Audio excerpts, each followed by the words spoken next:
The room smelled of baby powder and polished oak. Crystal chandeliers reflected the sunlight in a way that made every corner feel gilded, untouchable. I stepped through the doorway, my hands empty, my heart quiet, controlled. My grandson gurgled in the arms of the priest, tiny fists curling and uncurling. Everyone was smiling smiles that were rehearsed, polite, carved for the cameras and the gossiping crowd. But I saw it, her face, my daughter-in-law, my son's wife. The way she looked at me, thin lips pressed, eyes sharp, the kind of disdain that doesn't bother to hide itself. "You're nothing but a checkbook with a heartbeat," she said, calm, cold, and loud enough for the room to pause, for 6 people to turn, for whispers to start like a gathering storm. "Get out," I smiled, not the weak smile of someone caught off guard, not the trembling smile of someone who might beg. No, this smile was measured, precise, slow enough to make her notice. "Okay," said, voice soft but deliberate, "but I'm taking something with me." A flicker crossed her face, surprise, confusion, maybe fear. She didn't expect that. Not from me. The guests murmured. Cameras clicked. The priest adjusted his stole, unsure of whether to intervene. But I didn't move quickly, didn't rush. I let the silence stretch, let her wait, let the tension build like a tightly coiled spring. Every whisper, every sideways glance, every small gasp fed the quiet storm in me. Years of manipulation, half-truths and sharp words, of being measured only by what I could contribute to their wealth and image, had led to this moment. And I had waited, patiently, calculating, every small detail filed away. My eyes scanned the table, the gifts for the christening, the silver tray with the cake shaped like a cross, the envelopes carefully balanced. Everything was within reach. And yet, every move had to feel accidental, natural, controlled, strategic.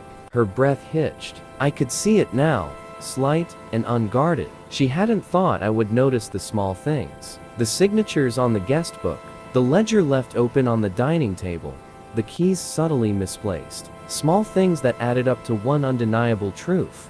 I knew. I had always known. I stepped closer, my pace unhurried, measured. The world slowed. I let the baby "que" of the priest recite. Let everyone pretend this was just another formal gathering. And then I reached for it, slowly, methodically, and with haste. Not with panic, but with the inevitability of someone who had seen the pattern, understood the game, and was about to reset it entirely. Her eyes went wide. She hadn't expected that. She wouldn't expect the aftermath either. I backed away just enough to let the tension settle, letting her mind race before I revealed anything further. My fingers still hovered over the envelope I had taken from the table, a small, unassuming manila thing, but heavy with intent.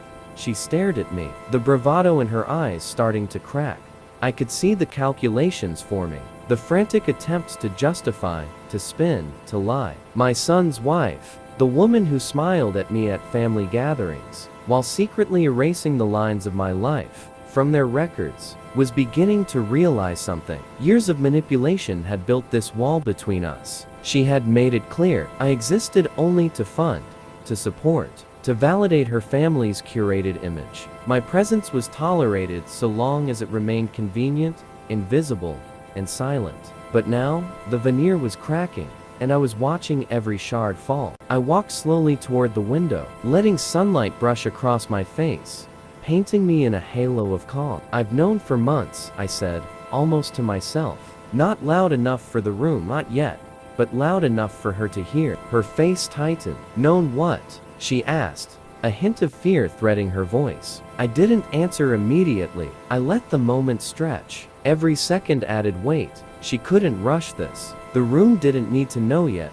Only her. Only the person who had misjudged me, who had thought she could erase my history without consequence. I thought about the emails I had quietly archived, the banking statements I had memorized, the small inconsistencies in her accounts that had whispered the truth to me in late-night investigations. Every lie she had told, every signature she had forged, every attempt to rewrite the narrative. It was all here, in my mind, perfectly catalogued. She shifted, a subtle movement that betrayed anxiety. I noticed the trembling of her hand, the way she glanced at the envelope, guessing what it contained. The power in that anticipation was intoxicating. I realized how long I had been holding this in, quietly observing, calculating, and letting the storm gather inside me while she paraded as if untouchable. "Do you know what it feels like?" I said, my voice soft but unwavering. "To watch someone you trusted systematically erase you from your own life. To see them smile at your face while stealing everything that defines you." Her lips parted, but no words came. She understood immediately. That pause was confession enough. I didn't need to accuse her. The silence carried it. And then I walked away, letting her stew, letting the seeds of dread take root.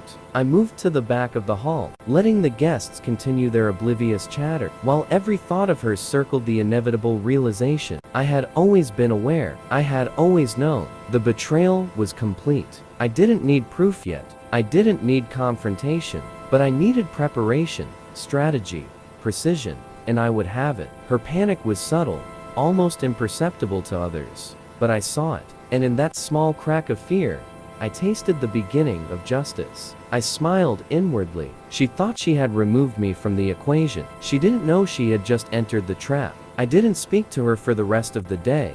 I let the envelope sit on my desk at home, its weight heavier than any gold or silver. Every night, I reviewed the details: bank statements, notarized papers, her forged signatures, all lined up in my mind like soldiers ready for deployment. I watched her from a distance, careful not to be seen. Every text I sent my son, every email, every casual call to the bank, was measured. I didn't confront.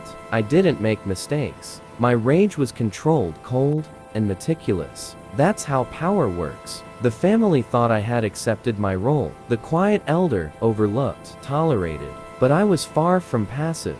I observed her patterns. Every time she believed she had hidden something, I found it. Every carefully crafted story she spun to convince the world and my son was cataloged in my mind. I began keeping a small ledger, an innocuous notebook that no one would suspect. Each transaction, each suspicious signature, each email that contradicted her statements went into it. It wasn't just paper, it was proof, a psychological map of her deceit.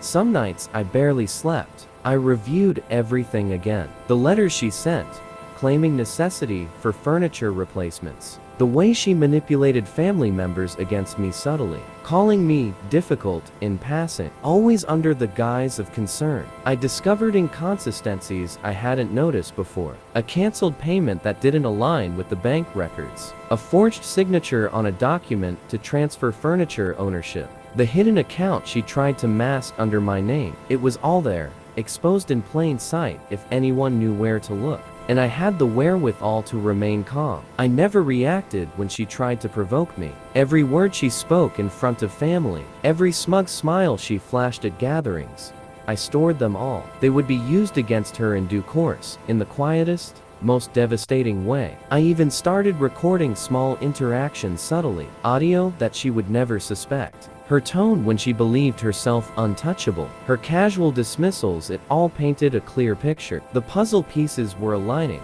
but I refused to rush the final image. Timing was everything. I checked the bank one last time that week.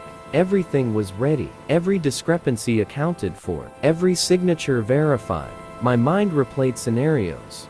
The moment she realized I had everything documented, the moment she understood that the facade she built so carefully was about to collapse. And still, I waited. I didn't confront. I didn't hint. I let her complacency deepen. The longer I waited, the more inevitable the revelation would feel. The psychological impact would be precise, surgical. That was the beauty of strategy.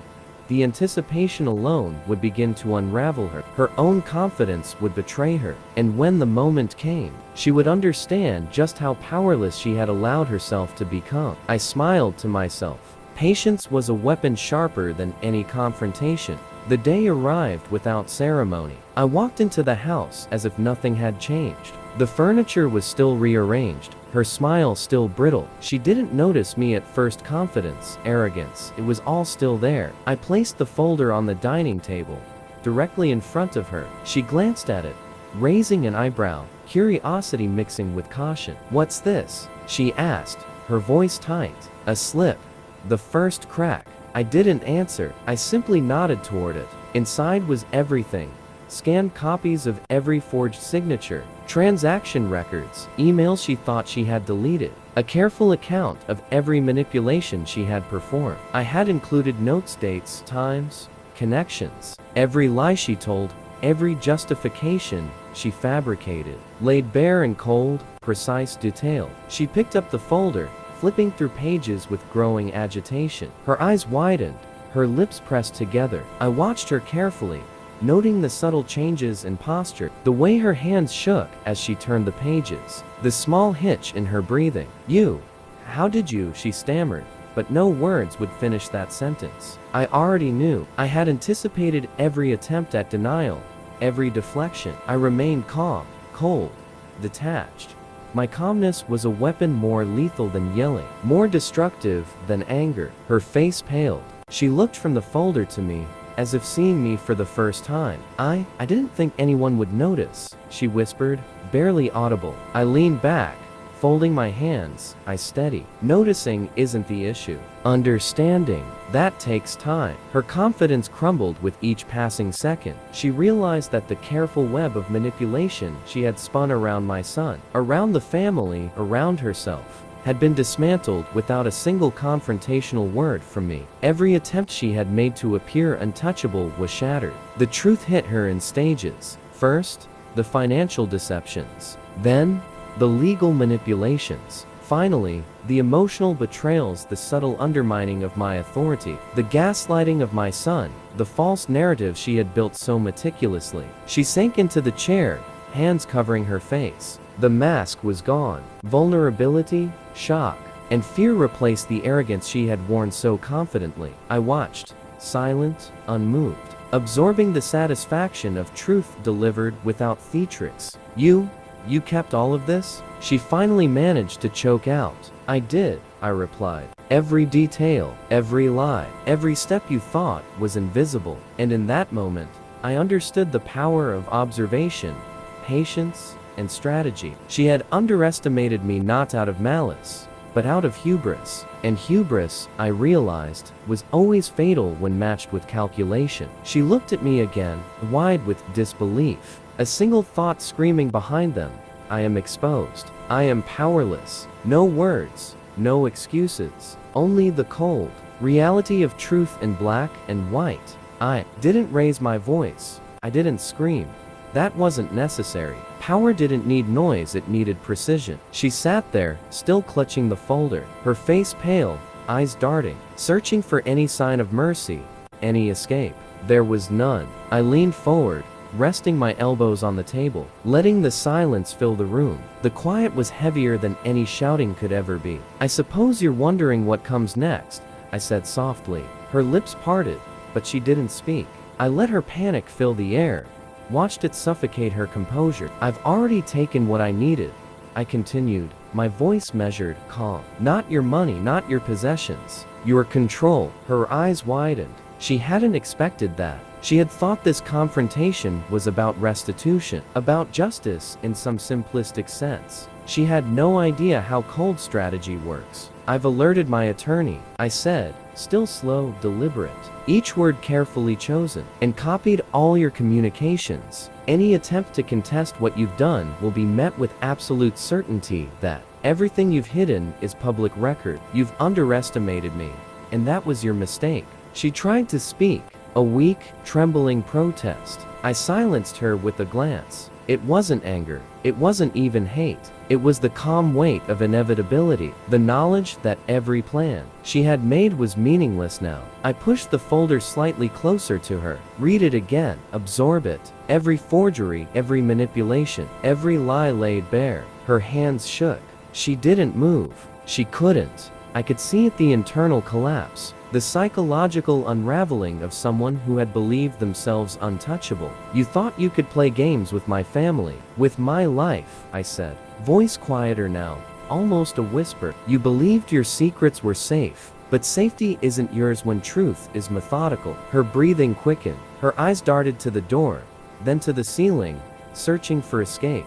There was none. She was trapped in her own web, now fully illuminated. I stood slowly, collected, methodical, every movement measured. "I've given you a choice," I said. "One last chance to acknowledge everything. One chance to take responsibility, or you can remain silent and watch the consequences unfold. Either way, the truth stands, and it's permanent." I left the room without another word. Her protests, her panic, the shaking in her hands, all of it was irrelevant. The victory was in strategy, in control, in watching her realize that she had no power left. By the time she recovered enough to speak again, I was already gone. The door clicked behind me. Silence reigned. The folder, the evidence, the truth, they were all she had now. And that silence, cold, heavy, final, was the loudest punishment she would ever feel. I didn't need to yell. I didn't need to fight. Revenge wasn't chaos. Revenge was this, calm, deliberate, and inescapable. She understood it now, and it was devastating. I walked away without looking back. The hallway smelled faintly of disinfectant and old wood. Neutral, sterile, like the space I wanted in my mind. Calm, empty, free. The phone buzzed with notifications I ignored. Calls, texts, emails, all frantic, demanding, pleading. Every message was a thread pulling at someone else's desperation. And I let them hang unanswered. Their panic was not mine to soothe. Not anymore. I stopped outside, leaning against the cool brick of the building. Rain had started, light at first, then heavier, drumming softly on the roof above.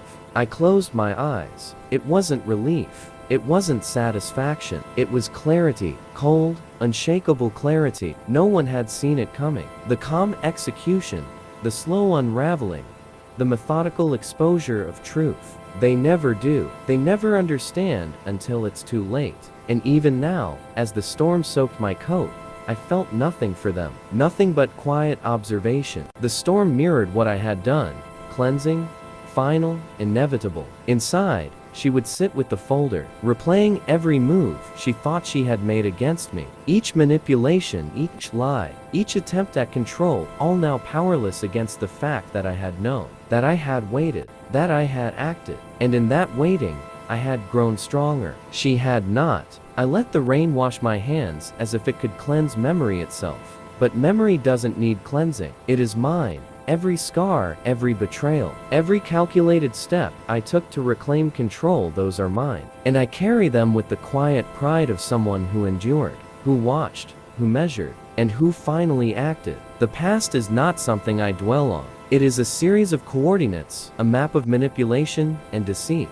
I have read it, traced it, understood it, and I have acted accordingly. There is no chaos left to fear, no revenge left to plan. The finality is in knowing that truth has been served, and that I remain untouched by their chaos. Untouchable. I walk forward. The sound of tires on wet pavement echoes softly. A life rebuilt from patience, strategy, and cold calculation stretches ahead. No reconciliation, no apologies, no pity. Only forward motion. Only the certainty that power, control, and dignity belong to those who understand patience and strategy. I glance at the sky through the thinning clouds. Gray light, neutral, steady, like the way I feel now. Not triumphant, not joyous, only clear, only exact, only unshakable. And as I step into the next day, into the future, I carry a quiet knowledge. They are shattered, their world is fractured, and I am free. Free of expectation, free of deception, free of chaos. I have no more enemies. I have no more secrets. Only clarity, only control, only the cold, final truth. I am untouchable. The rest is theirs to endure.